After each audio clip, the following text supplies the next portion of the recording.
Dr. Brandon. Dr. Morgentaler. It's another episode of the Sex Doctors. Here we are. Here we are. And I can't wait to hear what you got lined up for us today. Well, you know what? This is a very important topic that is so misunderstood. We talked recently about desire discrepancy and how to deal with it. And I thought, we really need to do a little more focus on low desire in women, because so often in desire discrepancy, her desire is lower than his. Now, of course, that's not always the case, but it's often the case. Before we start, a small disclaimer. The Sex Doctors podcast is not a substitute for medical or psychological advice. And there are some clear distinctions between male and female sexuality that don't get discussed enough in our culture these days. And this is one of them and helps to explain that dynamic. So I thought we'd talk about it today. Great. So first of all, let's just establish this difference between male and female sexuality. So for the most part, we all approach sex very similarly. Okay, so we all want to be loved, we want to give love, we want to be found attractive, all that stuff. That applies to men or women. Right, that's human nature. Yeah. But there are some differences that I can say so confidently after doing this work for like 30 years. That's a long time. Yeah, it's a long time. And actually, when I started my work as a sex therapist, I drank the Kool-Aid that there were no differences between male and female sexuality. Yeah. So when I started seeing it in my practice, yeah, it was shocking me. I'm like, what the fuck? Because I thought if I had a safe space in my therapy room and I was non-judgmental, I was going to be hearing exactly the same thing out of people. Yeah. And that's not what happened. Yeah, that Kool-Aid is strong stuff. I mean, it's like the nature versus nurture thing, right? Right? It's that the guys are encouraged to have more open sexuality, right? Mm-hmm. Whereas women, mm-hmm. Society keeps them sort of quieter about it. Right. But behind closed doors, if everybody has their opportunity to be fully evolved, it's all going to be the same. Right. And it's not. It didn't turn out that. No. Let me just give you a few quick examples. Like, over my career, I have heard so many times women say to me, I actually don't care if I ever have sex again. Okay? Yeah. There's a lot of women listening that totally relate to that. Yeah. I've never heard a man say it. Never. No. Not one time. No. Now, I'm sure there's a guy out there that feels that way. Yeah. But I had never talked to him. Yeah. And the guys who say that probably have very low levels of testosterone. Yeah. They're deprived. Very possible. Yeah. Here's another one. My partner has so many sexual rules. Yeah. Can't touch there. Yeah. Have to touch this way. Right. Okay. I have never heard a woman say that about a guy. Not one time. That's very funny. If I touch my guy this way, it's off. No sex. Right. Right? Right. Yeah. My guy, if I touch his nipples, that's it. No sex. Right. I hear this all the time. Now, I'm not picking on women. Let me be clear. Wait. Yeah, let me just make sure everybody understands. So what you hear from the guys about their female partners is that there's a lot of rules. If the rules get violated, that could be the end of the sexual encounter. Right. Right? Exactly. But what you don't hear is you don't hear women saying that about men. Never. Right? I've not heard it once. Right. So, and it creates a lot of anxiety in guys because they feel like they have to be really careful about what they do. Yeah. Now, but this is typical. This isn't a negative thing about women. This is women doing what they're designed to do, which I'm going to explain in a moment. That's very important. It is. It's not a judgment. So just the fact, right? So and this whole thing makes me crazy, as I know it does you. Mm-hmm. So men and women equal. Yeah. At times, certain times in relationship or in life may have equal sex drive. Oh, absolutely. Women sometimes can be greater than men. Right. But as a rule, especially in longer term relationships, right, is that men and women are not the same. They're not identical. They're not. They're not. We're different physically, anatomically, and hormonally. Correct. And so that was a really important point you made, because when women are in short-term relationships, not committed, back after a divorce into the dating scene, having an affair, this stuff doesn't apply in the same way. Okay. But so other things that I hear from men that I have never heard from a woman is, when my partner undresses, it turns me on. But when I undress, She doesn't give a shit. Yeah. Yeah. We're not the same. No way. I could go on, but let me get to the point of the podcast today. Oh, no, let me say one more because it's Sure. so common. Women will say to me, I used to love oral sex, and now I can't stand it when my partner goes down on me. Wait. As a receiver or as... Well, they'll say it for both. Yeah. But I've never heard a guy say, I used to love when my partner goes down on me, and now I hate it. Never heard it. Never heard it. That's funny. Right. So we have to recognize that. And of course, all these examples that you're saying, they're not only true in your experience, but they all sound true, right? Like, and everybody hears it. The reason I laugh when I hear this, I'm not laughing because it's funny. I'm laughing because, yeah, it's like that makes sense. Right. And so what I tell people, first of all, is you're just being normal. Okay. Now, that doesn't mean that you can't find a compromise and all of that. This isn't to say that then you have to find a way to adapt to all this in a long-term relationship, because people need to both work together and compromise. This is such an important topic, because a lot of the men feel, especially if they're in a long-term relationships, is that at the beginning of the relationship, their partner, their wife, girlfriend was very sexual. Right. And then something happens and the guy... Like they got married, she got pregnant. Yeah, the guy goes like, what the hell happened? Right. Where's the woman that I married? Right. And they think it was a bait and switch. Right. You hear that all the time. And they get resentful around. And the woman would say to me, look, if I could buy my way back to who I was, are you kidding me? Yeah. Yeah. Like, women aren't happy about that change. Right. Nobody's happy about it. Right. But this is evolution at work. So, hearing this so much in my practice over the years. This is a tough topic for you to handle, I'm sure, in your practice. Yes? Well, no, because I've heard it a million times. I tell people what they're going to tell me before they even... I've been here so many times. Okay. Well, I'm just like, here's what you're going to say, and then here's what I'm going to say, and then this is how we're going to handle it. Okay, that's fine. Okay. You can do that after you've been in practice for 30 years. Yeah. Okay. I was trying to be empathic towards you and your situation, but you blew right through that. Okay, but I can tell you that when I was a younger sex therapist and I'm hearing all this, I was like, what the fuck am I supposed to do now? Because I wasn't trained to deal with it. Yeah. And I wasn't expecting it. And that's how I became an evolutionary psychologist, because I found all my answers in evolutionary theory, and it just was like laid out so perfectly for me. So that's how I came to understand. And that's how. So did you come to this realization all on your own, or did you hear somebody? No, I just started reading everything I could find about all this stuff, because nothing was making sense. And I felt like I was making a lot of money and I had nothing to offer. And personally, that was not a good combination for my personality. Yeah. And the pressure was horrible. Yeah. And I needed answers. Yeah. So but you feel I'm familiar with your psyche there, and you need to feel like you're giving value. Absolutely. Right. Okay. So I think that somebody with the same name as you wrote a book on this. She did, actually. Yeah. She wrote a book on what's it called? Reclaiming Desire. She wrote it with Andrew Goldstein. Reclaiming Desire. Yeah. But after that, I had to write another book because it wasn't all the information in that book. So more information. A book on monogamy. But right now we're going to talk about one theory. Okay. Yep. And it's the dual control model of sexual desire. It was say that more slowly. Dual control model of sexuality. Mm-hmm. Okay. Of sexual desire. Sexual desire. It was developed by Kinsey researchers decades ago, and it's well researched, and it's been around a while, and it's well researched, but it's not understood in clinical practice. People don't use this information, and they need to. Okay. So we just talked about how males and females are different sexually, right? Right. Okay, this is one of those ways, and it's really, really important. All right.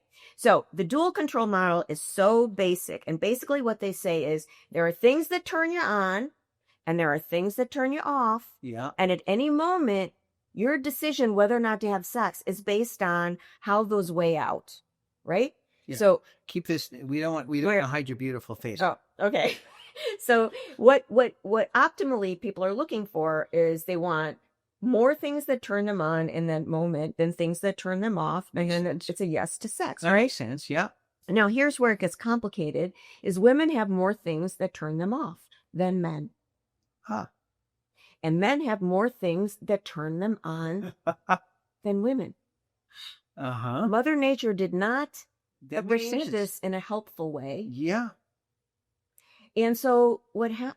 Can you give some examples? I Like, do. I things- have, so I'm going to read this from, I lecture to therapists or Yeah. teach them how to do sex therapy, Yeah. general therapists. And this is a slide I literally have that I, People love your talks. Your Yeah. feedback. I've seen the evaluations Well, for your thank you. talks. They're Thank you. unbelievable. so this is, again, I want to say, this is not to pick on women. This is female sexuality from an evolutionary perspective. Yeah.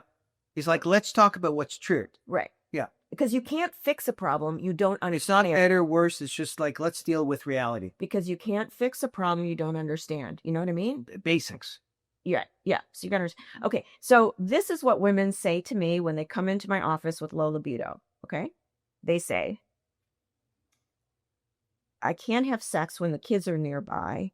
And it's really hard to be trying to juggle these dual roles of being a wife and being a mother. And my body image is poor, particularly after having kids. And I'm so stressed at work. I come home like all freaked out and I'm not getting enough sleep.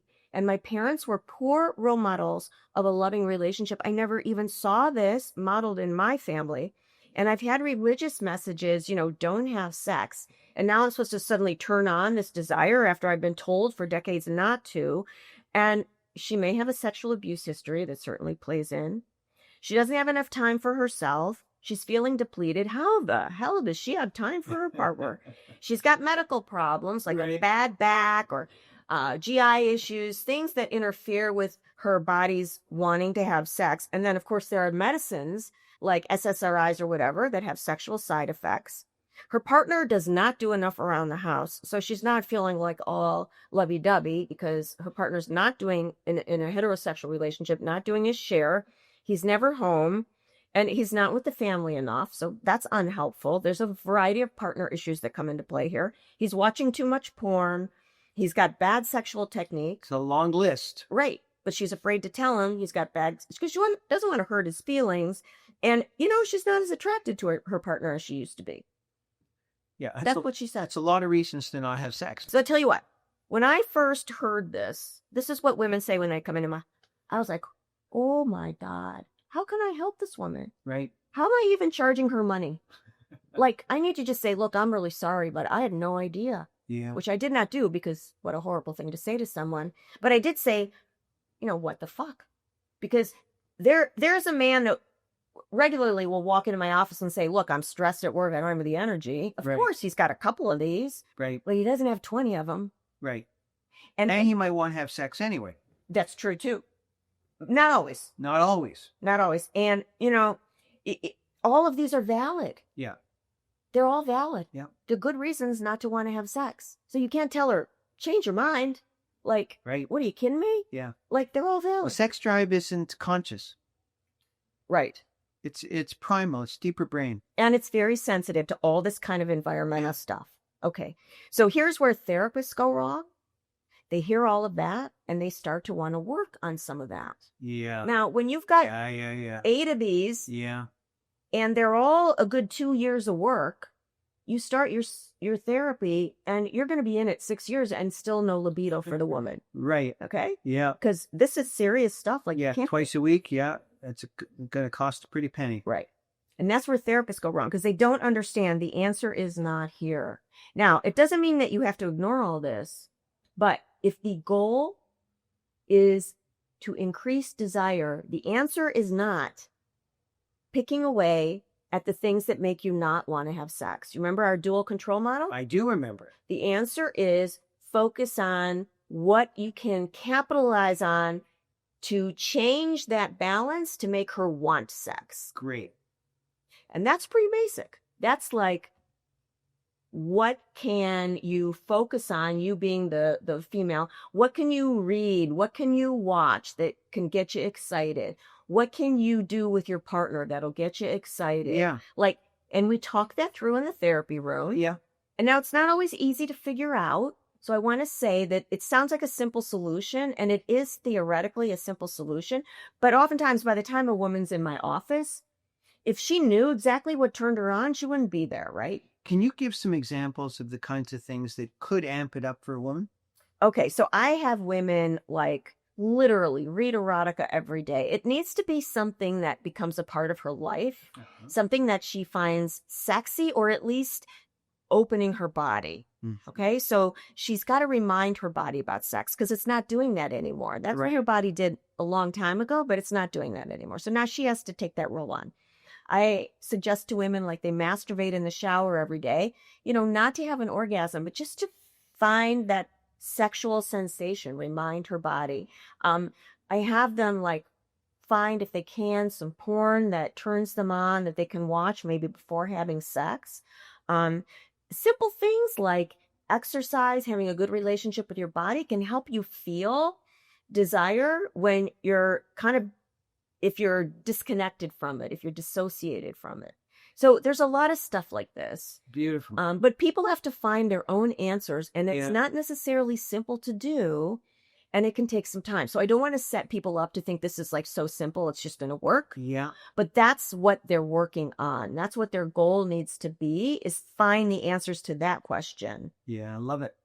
That's where the balance is going to start to shift for her. And so that's what one of the major misunderstandings, I think, is on understanding women's low desire. And this stuff, again, doesn't come into play at the beginning of a relationship so much. Why not? Because the libido is naturally high in a new relationship. It's just like, people know that longing, that's just sort of there with a new relationship. The mystery, the excitement, all that plays into that adrenaline rush. So she doesn't worry about any of this. It doesn't come into play, which is why, and she thinks that's her normal sexuality. He thinks that's her normal sexuality. So after a couple of years and that isn't happening anymore, everybody's like, what just happened? Right. This isn't me. But it's you in a long-term relationship. You can work with it. It's not a death sentence to sex. Yeah. It's just understand what the issues are so that you can modify them. Yeah. There you go. As you're speaking, I think that the folks who are going to be paying the most attention to are the women, right? And maybe you're speaking primarily to the. No, I actually don't agree with that. I think that's. But let me just. Because they've heard all this from their partner. Yeah, but let me just say something about from the guy's point of view. Okay. The guys who are listening need to get the point you're making, which is that yes, everything was more sexy and sexual at the beginning of the relationship. But number one, it's common for the women to lose that after the initial period. Right. It probably doesn't have that much to do with them. Right. They may be one of the complaints that the women have, but this is bigger than just whether or not the guys gained 5-10 pounds. Correct. And that there is something that can be done about it to get the sexy back. Right. And it includes him. If we're talking heterosexual relationship, there will be things he can do that can amp her up. Yeah. Like he wears the right clothes or, and takes her to dinner, whatever it is. So he can participate in this. Yeah. And do his part. And the guys need to get away from this idea that the woman did something to him. She didn't fool him. No, she didn't. Right? It wasn't an act. It was almost certainly real. Right. But something changed. Right. And she's as disappointed as he is with this process. She probably may not be quite as that may not come across as realistic to the guys. She may not be quite as disappointed. But many of the women will be disappointed. Yeah, she'll feel like they've lost their sexual self. Yeah. They don't understand. Yeah. So this is, I think, critically important for all couples in long-term relationships. And what advice do you have for the men? I would say, watch this video with your partner, have compassion, and work together to identify what can help her get more excited. Don't put a lot of pressure on her to figure it out by next week, but talk about, what could be helpful. Could they watch porn together? Could they, read erotica together? What might he be able to do? Would sex toys help? Would going out to dinner and having romance time help? Would her taking him shopping and finding the right clothes help? Like, be creative, have an open mind, and figure it out together. Great. There you go. Anything else you want to add? No. It's so helpful. So I think that there's an awful lot of couples who are, or men and women who are listening to this, and you've just explained something to them that they've never quite understood. Yeah. And how helpful is that? And maybe even there's some therapists watching Yeah. who may say, hey, I'm going to start doing something about this differently. Yeah. Yeah. Great stuff. Yeah. Good. So thus ends another episode of The Sex Doctors. Yes, that's it. And Dr. Brandon, if people want to hear more of this stuff, how would they find other episodes? Well, they would go to our website, thesexdoctorspodcast.com. thesexdoctorspodcast.com. Yeah. And you can find all the episodes there. Yeah. And what should they do to make sure that they don't miss any of They this should concept? subscribe, because we love Subscribe. You don't want to miss people any of subscribe. this. It's very fun. Actually, what happens is when people subscribe, do you get an email? I get an email. So-and-so and 6 other people just subscribe. Oh, that's so cool. Do you get that? No.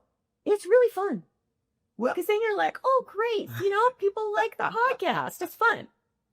so we appreciate it, and we hope that we're providing something that's useful for you. Yeah. And there is no other Dr. Marianne Brandon. Like, you get it here, nowhere else. And great stuff. Yeah. So I guess that's it. That's it. We'll see you next time. Bye-bye. Bye-bye.